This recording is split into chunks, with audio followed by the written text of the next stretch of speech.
Hola, bienvenidos a este momento de estudio de la lección de escuela sabática. Hola Heriberto. Hola Pedro. Empezamos un nuevo trimestre. Sí, otra vez, otro trimestre. Otro trimestre. El último. El último trimestre del año 2023. Y tenemos un nuevo tema de estudio. La misión de Dios, mi misión. Creo que vamos a tener la oportunidad de encontrar muchas oportunidades de aprender muchas cosas. Y sobre todo algo muy importante, que creo que puede ser un tema relevante a que podamos prestar atención ese trimestre. Y es el conocer cuál es el verdadero carácter de Dios, dentro de lo que significa esa misión que Él desplegó, y cuál es mi misión también, ¿verdad? Así es. ¿Qué tal si oramos para empezar? Sí, claro, oremos. Okay, a ver. Padre nuestro, te damos gracias por esta oportunidad de poder presentar tu palabra. Ayúdanos con el Espíritu Santo, guíanos y ayuda a los oyentes para que ellos aprendan una lección que viene de lo alto, para que sea práctica en sus vidas. Gracias en el nombre de Jesús. Amén. Amén. Muy bien. Y la lección número 1, la misión de Dios en favor de nosotros. Primera parte. Vamos a tener la oportunidad de en 2 semanas poder estudiar un poco de este tema. Y quiero leer del libro de Isaías, el capítulo 43, los versículos 5 al 7. Dice lo siguiente: No temas, porque yo estoy contigo. Desde el oriente traeré a tu descendencia, desde el occidente te reuniré. Al norte diré, entrégalos, y al sur no los retengas. Trae a mis hijos desde lejos y a mis hijas desde los confines de la tierra. Trae a todo el que sea llamado por mi nombre, al que yo he creado para mi gloria, al que yo hice y formé. Y es interesante esto, Heriberto, lo que menciona Isaías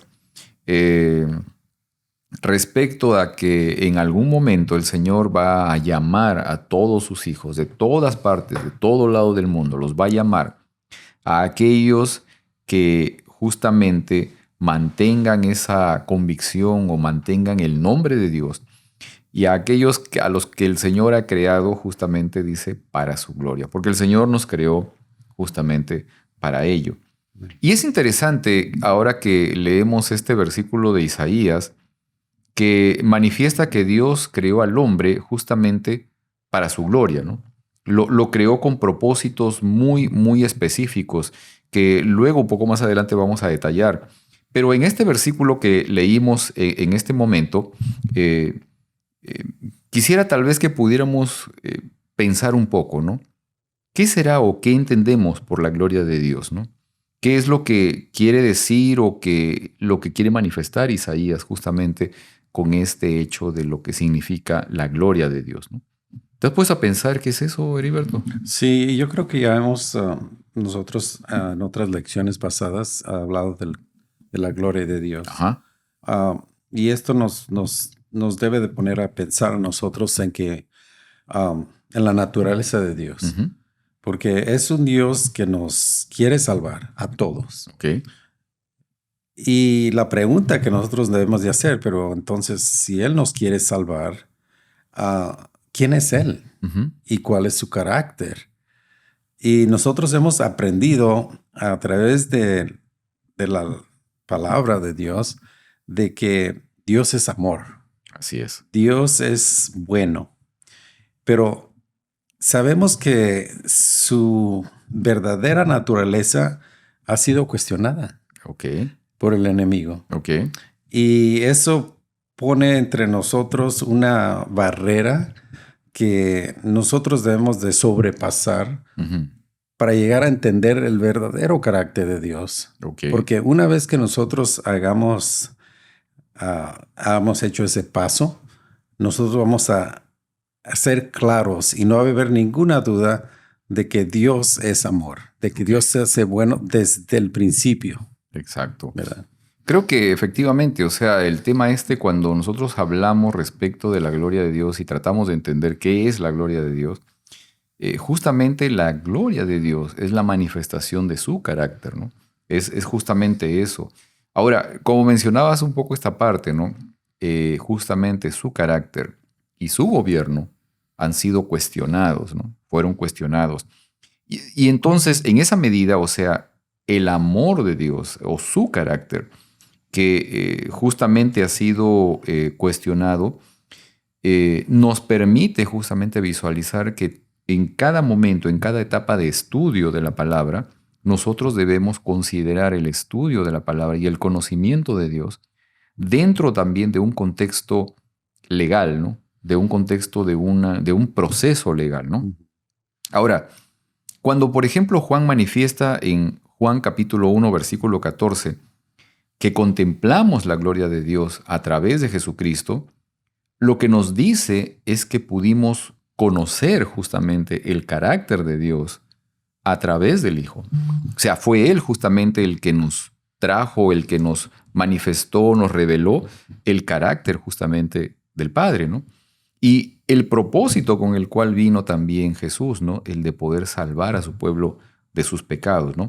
Cumpliendo los requerimientos, como estábamos viendo ahorita, o sea, cumpliendo los requerimientos generados dentro de un proceso legal, requerimientos y exigencias generados por un enemigo acusador, ¿sí? Todas estas cosas, digamos, el hecho de que Jesús tenía que venir a la tierra, de que Jesús tenía que entregarse en un sacrificio de crucificado, etcétera, etcétera, requerimientos legales de un acusador, de alguien exacto, de alguien que quería justamente evitar de que el ser humano pudiera ser rescatado por el Señor. Ahora, Dios nos dio su imagen, ¿sí? Su carácter, su gloria.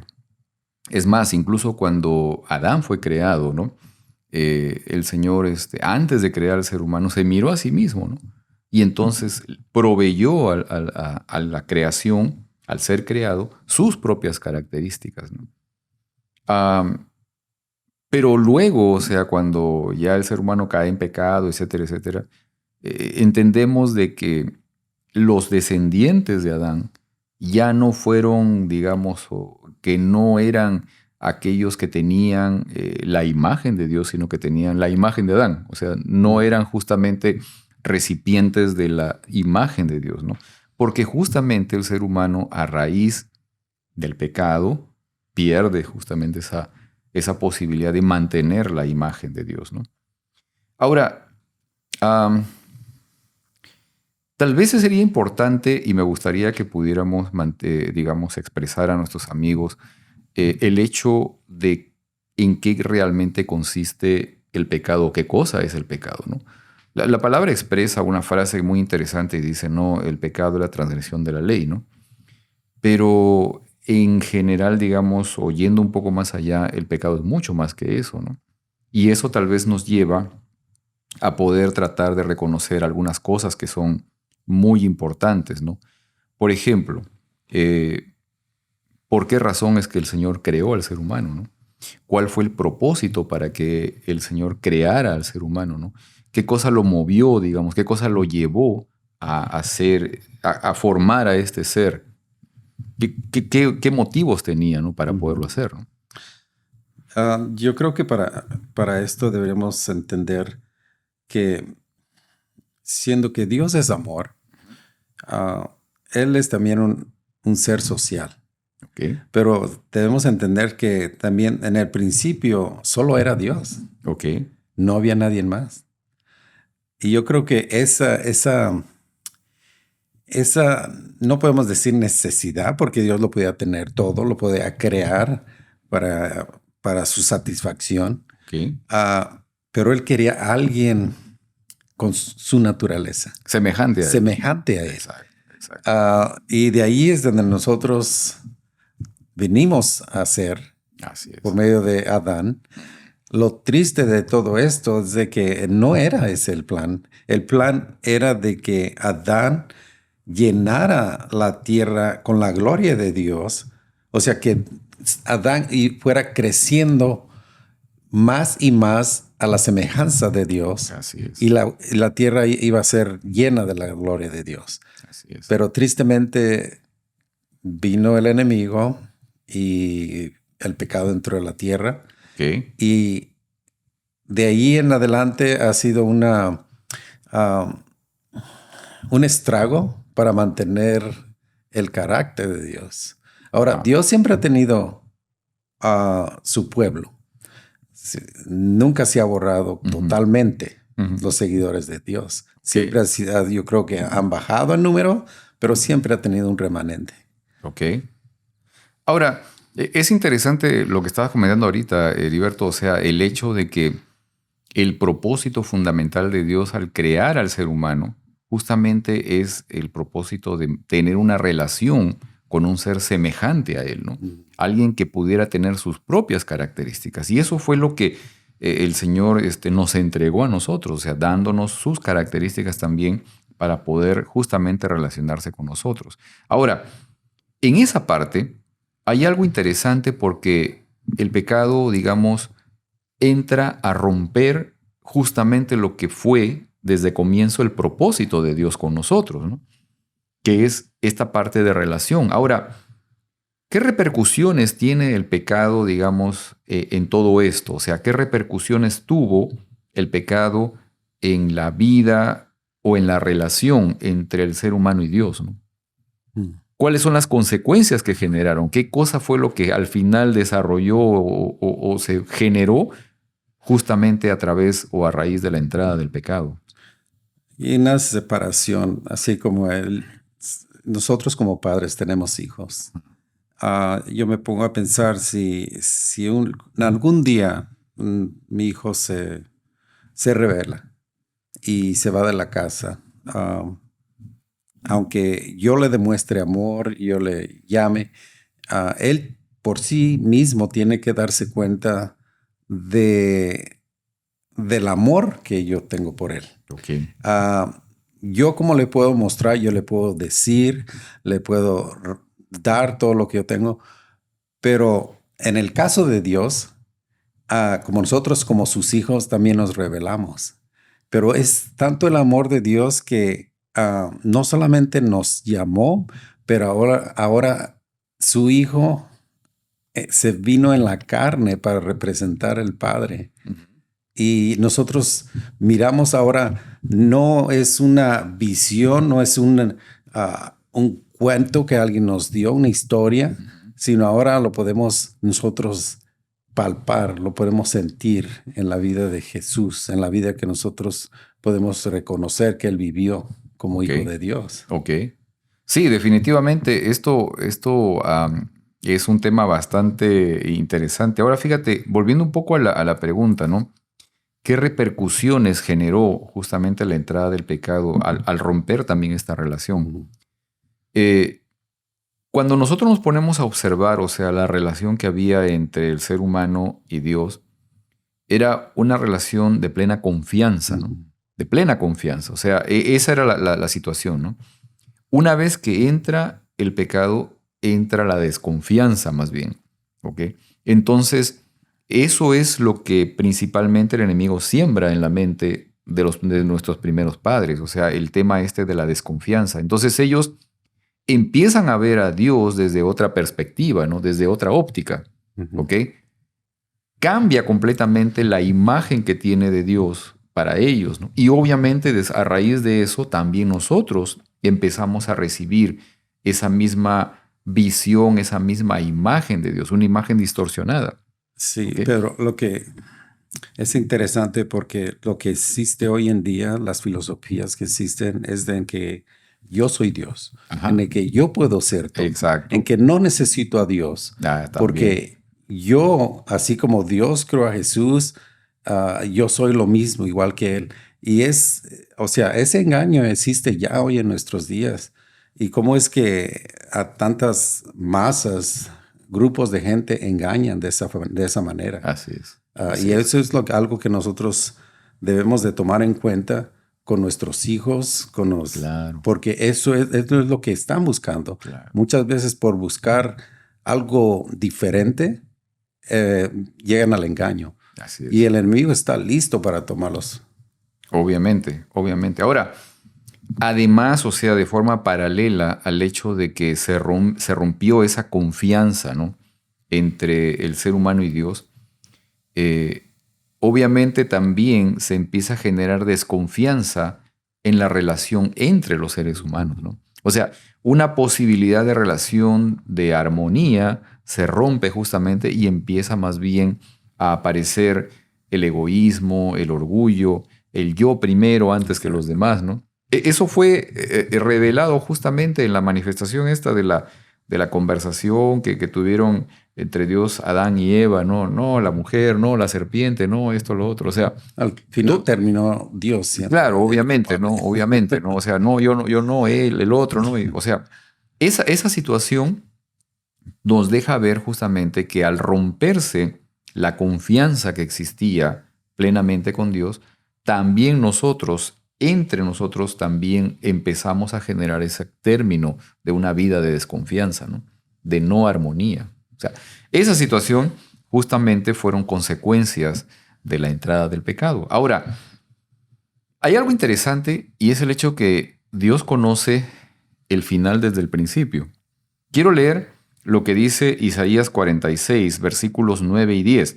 Leo esto de la Nueva Traducción Viviente. Dice esto: recuerden las cosas que hice en el pasado, pues solo yo soy Dios. Yo soy Dios y no hay otro como yo. Solo yo puedo predecir el futuro antes que suceda. Todos mis planes se cumplirán porque yo hago todo lo que deseo. Y esto es correcto, o sea, Dios conoce el final desde el principio. Pero ahora en esta condición, ¿no?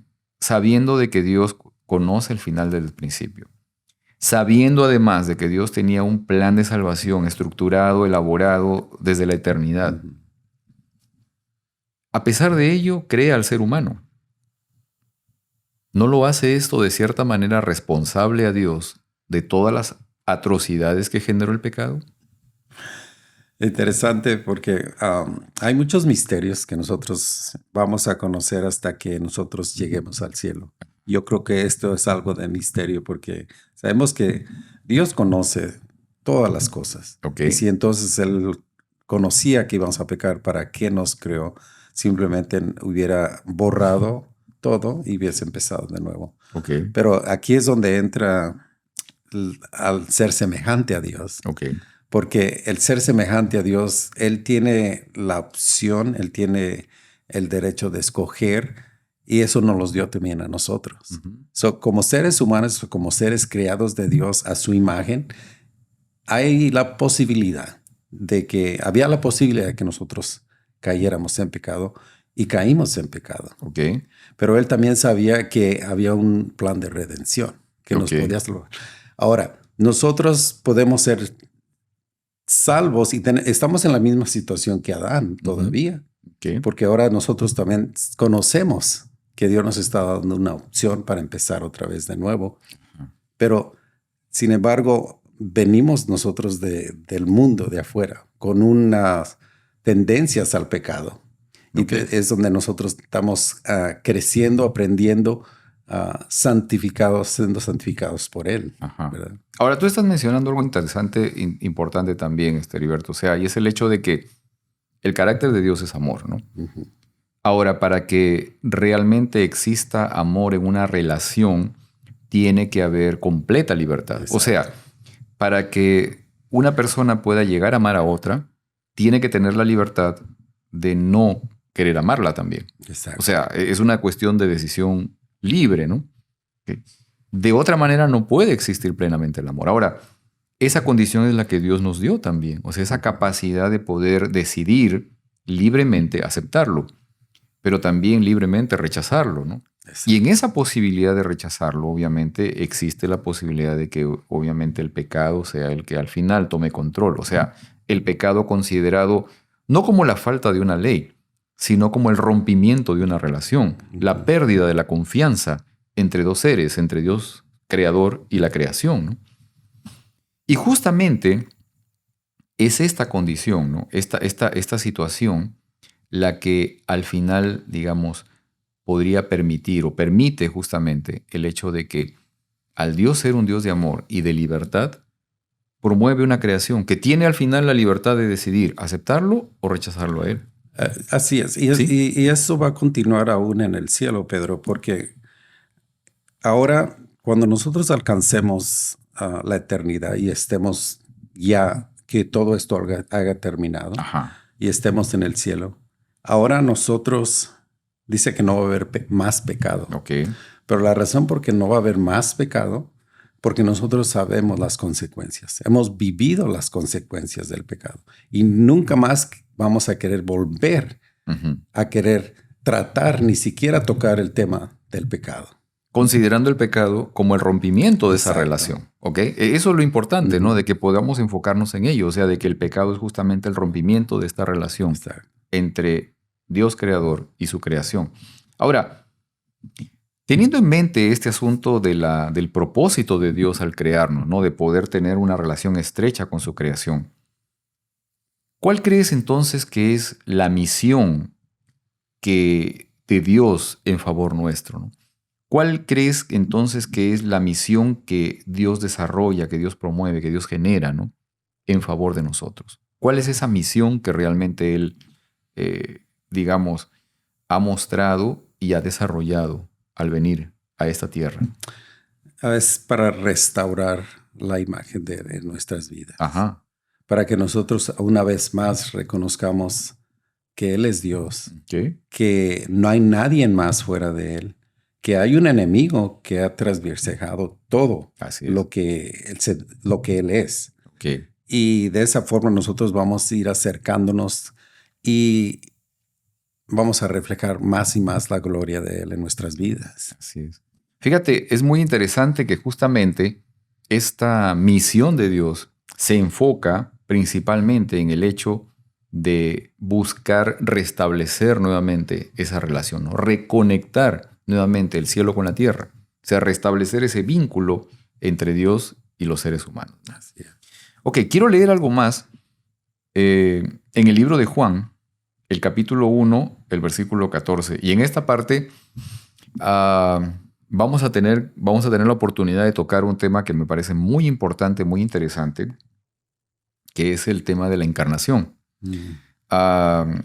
Desde aquí mando un saludo también para el doctor Ricardo Betancourt. Él me ofreció, bueno, tan pronto justamente tenga el libro que acaba de escribir sobre la encarnación, que lo va a poder compartir también conmigo. Bueno, el otro día justamente leyó para un grupo de amigos también uno de los capítulos de este libro y realmente es toda una obra muy, muy interesante de este tema, ¿no? Tanto desde un punto de vista teológico como desde un punto de vista filosófico. Hay una trascendencia enorme y una información enorme al respecto. Pero quiero leer del libro de Juan, el capítulo 1, el versículo 14, de la Nueva Versión Internacional, lo siguiente. Dice: «Y el Verbo se hizo hombre, y habitó entre nosotros, y contemplamos su gloria, la gloria que corresponde al Hijo único del Padre, lleno de gracia y de verdad». Y fíjate, Heriberto, que es tan valioso el poder reconocer que el Dios creador del universo, el Dios creador de todo lo que existe, de la naturaleza humana, se hiciera un ser humano como nosotros, que tomara nuestra propia naturaleza y para que de esa manera Él pueda extender un puente entre el cielo y la tierra. Ahora, Juan en este versículo de Primera de Juan, capítulo 1, versículo 14, dice que la divinidad se hizo hombre y que habitó entre nosotros.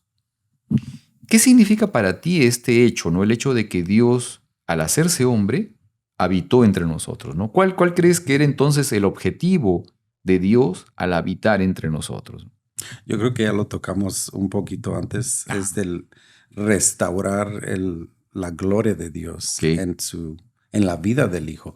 Ahora, hemos dicho que hay muchos misterios y este es otro misterio, porque sabemos que María no tuvo relaciones. Ok.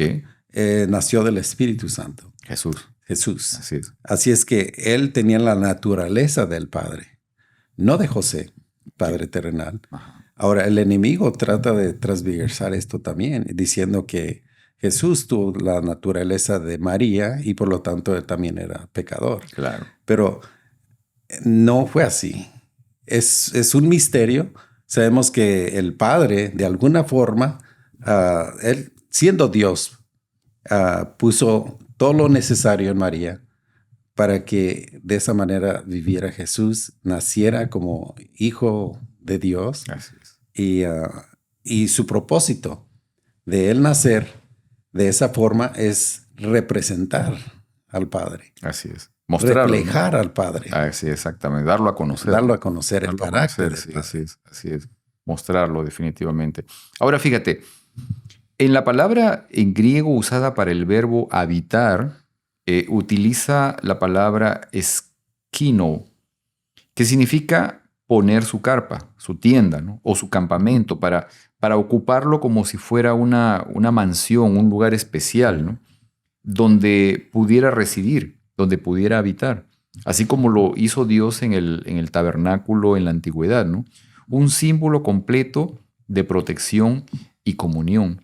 Pero es interesante esto, o sea, que esta expresión de que habitó entre nosotros representa también el hecho de que Él mismo es un tabernáculo, o sea, Él mismo es un propio templo, ¿no?, ¿okay?, que estaba con nosotros, pero que también al mismo tiempo nos invita para que podamos estar protegidos, ser cobijados por Él mismo.